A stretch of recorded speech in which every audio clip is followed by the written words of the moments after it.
Hi. Ready? Ready. Hello, everyone.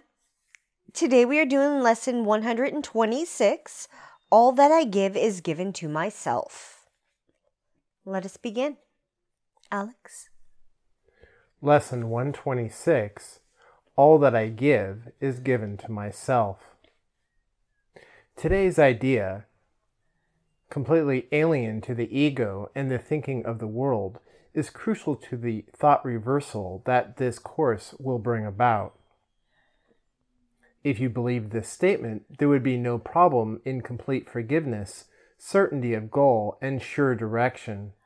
You would understand the means by which salvation comes to you and would not hesitate to use it now. Let us consider what you do believe in place of this idea. It seems to you that other people are apart from you and able to behave in ways which have no bearing on your thoughts, nor yours on theirs. Therefore, your attitudes have no effect on them, and their appeals for help are not in any way related to your own. You further think that they can sin without affecting your perception of yourself, while you can judge their sin and yet remain apart from condemnation and at peace. Yeah, it's true. That's what we're taught to think and believe, that we can look out on our brothers and judge them continuously and have no impact on ourselves, not recognizing that every time we judge them, we are judging ourselves. And as it says here in that first paragraph, this idea is completely alien to the ego. The ego has you thinking you have to seek out there in the world for anything and everything, and yet you don't ever find it.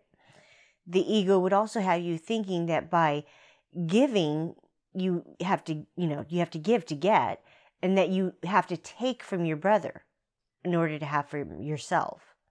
All those things are lies. They're not true. And what they're trying to show you here is that it's the extension of that giving without having an expectation to receive.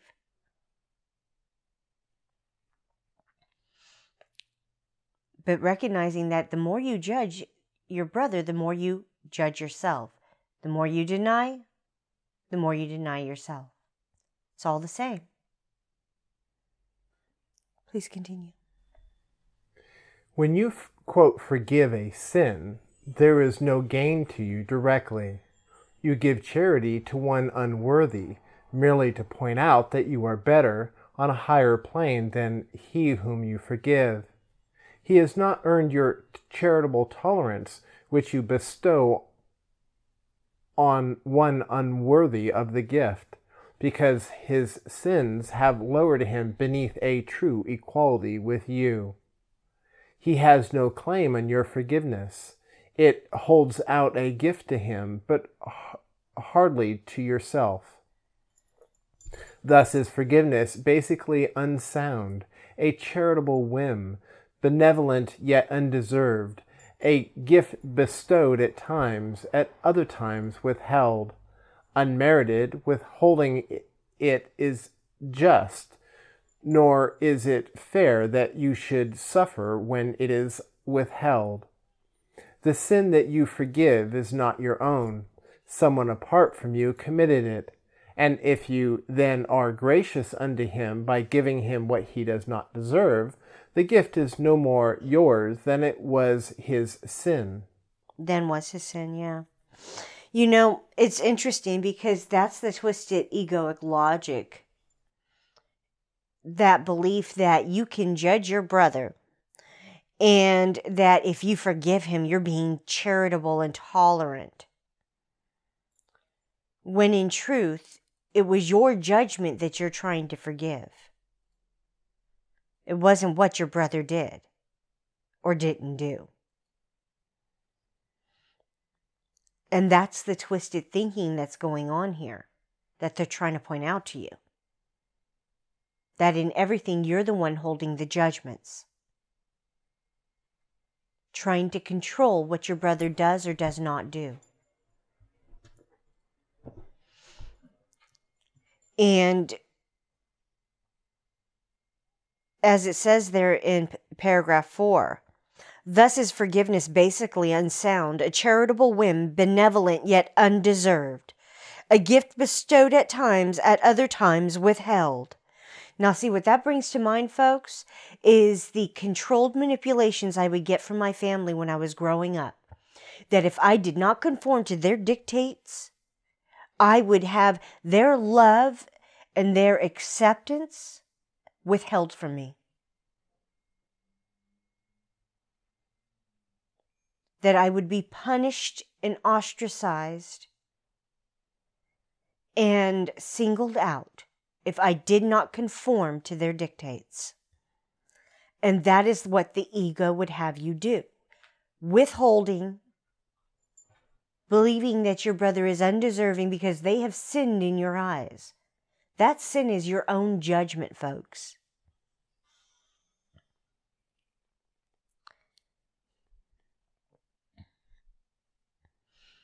Please continue.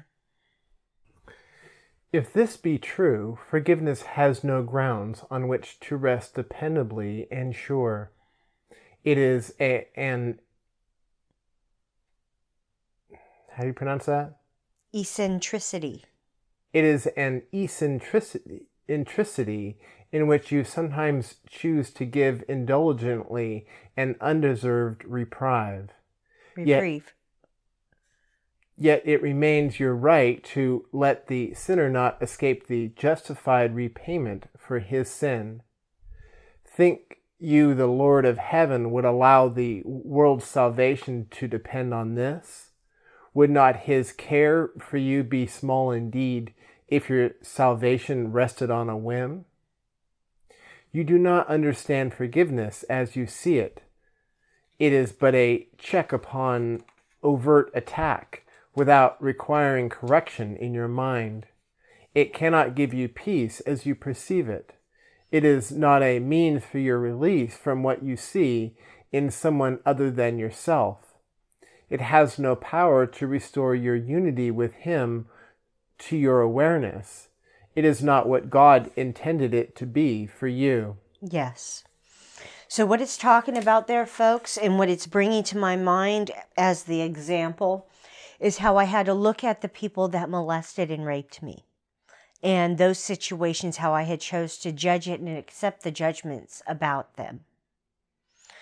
And when I thought I had forgiven them, it was brought to my attention that I was still holding judgments of them.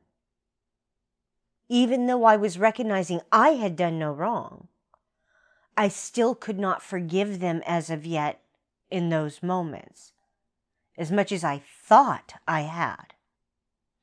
It wasn't until I chose to ask why they did what they did, so I could forgive them, that I was shown the truth, that like me, they blindly followed and believed whatever was being taught to them. Whatever they were experiencing, they believed that defined who they were. And like me, they had chosen to never question everything they were being taught, even when it came down to molestation and rape. It was done to them, so they figured it should be done to me. In that way, it's that understanding that I was given, that until I understood that they were simply repeating a pattern that they had been taught without question, that I could finally let go of my belief that they arbitrarily chose to do everything they did because they just wanted to be mean and angry and nasty toward me. Those were the kinds of judgments that I held. That they were just these evil beings. And it wasn't until I could see the truth that they, like me, blindly followed and believed the things that were told to them. And they didn't question them. I've talked about how when I was a teenager, I left the Catholic Church and I walked away from God. Part of the reason for that, folks, was because of all the crap that I had experienced up to that point. And the fact that every time I talked to a minister or a priest or any of them, they basically told me that that's just how it is and how it should be. They condoned it and told me I was wrong for speaking out.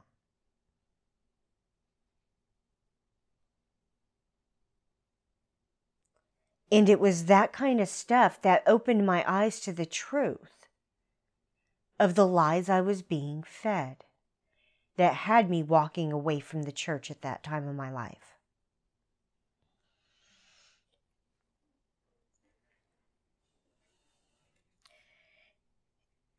And it wasn't until I could look at those things that I experienced and recognize them for what they were and let them go and see them as innocent, as simply repeating something they had been taught, that I could truly forgive and recognize that everything I had thought had happened did not. It was just a pattern being repeated. It was an experience, nothing more. Please continue. Not having given him the gift he asks of you, you cannot recognize his gifts and think he has not given them to you. Yet would he ask you for a gift unless it was for you? Could he be satisfied with empty gestures and evaluate such petty gifts as worthy of his Son? Salvation is a better gift than this, and true forgiveness, as the means by which it is attained, must heal the mind that gives, for giving is receiving. What remains as unreceived has not been given, but what has been given must have been received. Which comes into play here, folks, with what I just shared with you. I have received healing and understanding of the things that I have been through. And because I have taken in those lessons and learned them and healed from them, I now extend what I have been given, what I have received, to you, so that I may receive it back again. Please continue. Today we try to understand the truth that giver and receiver are the same. You will need help to make this meaningful because it is so alien to the thoughts to which you are accustomed. But the help you need is there. Give him your faith today and ask him that he share your practicing in truth today. And if you only catch a tiny glimpse of the release that lies in the idea we practice today, this is a day of glory for the world. Give 15 minutes twice today to the attempt to understand today's idea. It is the thought by which forgiveness takes its proper place in your priorities. It is the thought that will release your mind from every bar to what forgiveness means and let you realize its worth to you. In silence, close your eyes upon the world that does not understand forgiveness and seek sanctuary in the quiet place where thoughts are changed and false beliefs laid by. Repeat today's idea and ask for help in understanding what it really means. Be willing to be taught. Be glad to hear the voice of truth and healing speak to you, and you will understand the words he speaks and recognize he speaks your words to you. As often as you can, remind yourself you have a goal today, an aim which makes this day of special value to yourself and all your brothers. Do not let your mind forget this goal for long, but tell yourself, all that I give is given to myself. The help I need to learn that this is true is with me now, and I will trust in him. Then spend a quiet moment opening your mind to his correction and his love, and what you hear of him you will believe, for what he gives will be received by you. Absolutely. So what it's talking about there, folks, is that as you open yourself and you give over everything that you are experiencing to Holy Spirit and accept his truth in its place, you extend that to your brothers, just as I'm doing with you, just as I spoke about. As I have received it, I then give it, so I may receive it again. I become not only the giver, but the receiver, all in the same breath. As it's given to me, I give to you. So as I receive it, I give it. And I recognize that everything that I give to you all is giving it to myself. Because as I give it to you, it reinforces it within myself, because I recognize the truth of it, how it has been true for me. I hold nothing back. I share all aspects. And I do so fearlessly. So they're asking you guys to close your eyes and in silence a couple of times today, throughout the day, to shut out the world as you know it to be. To let go of everything you think and believe yourself in this world and your brothers to be.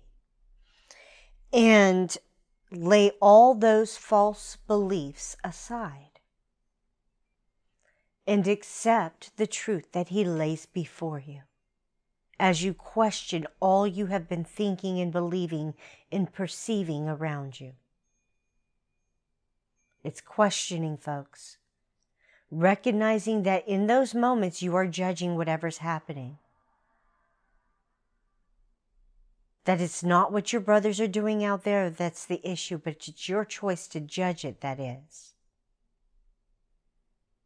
All right, folks, that was lesson 126. All that I give is given to myself.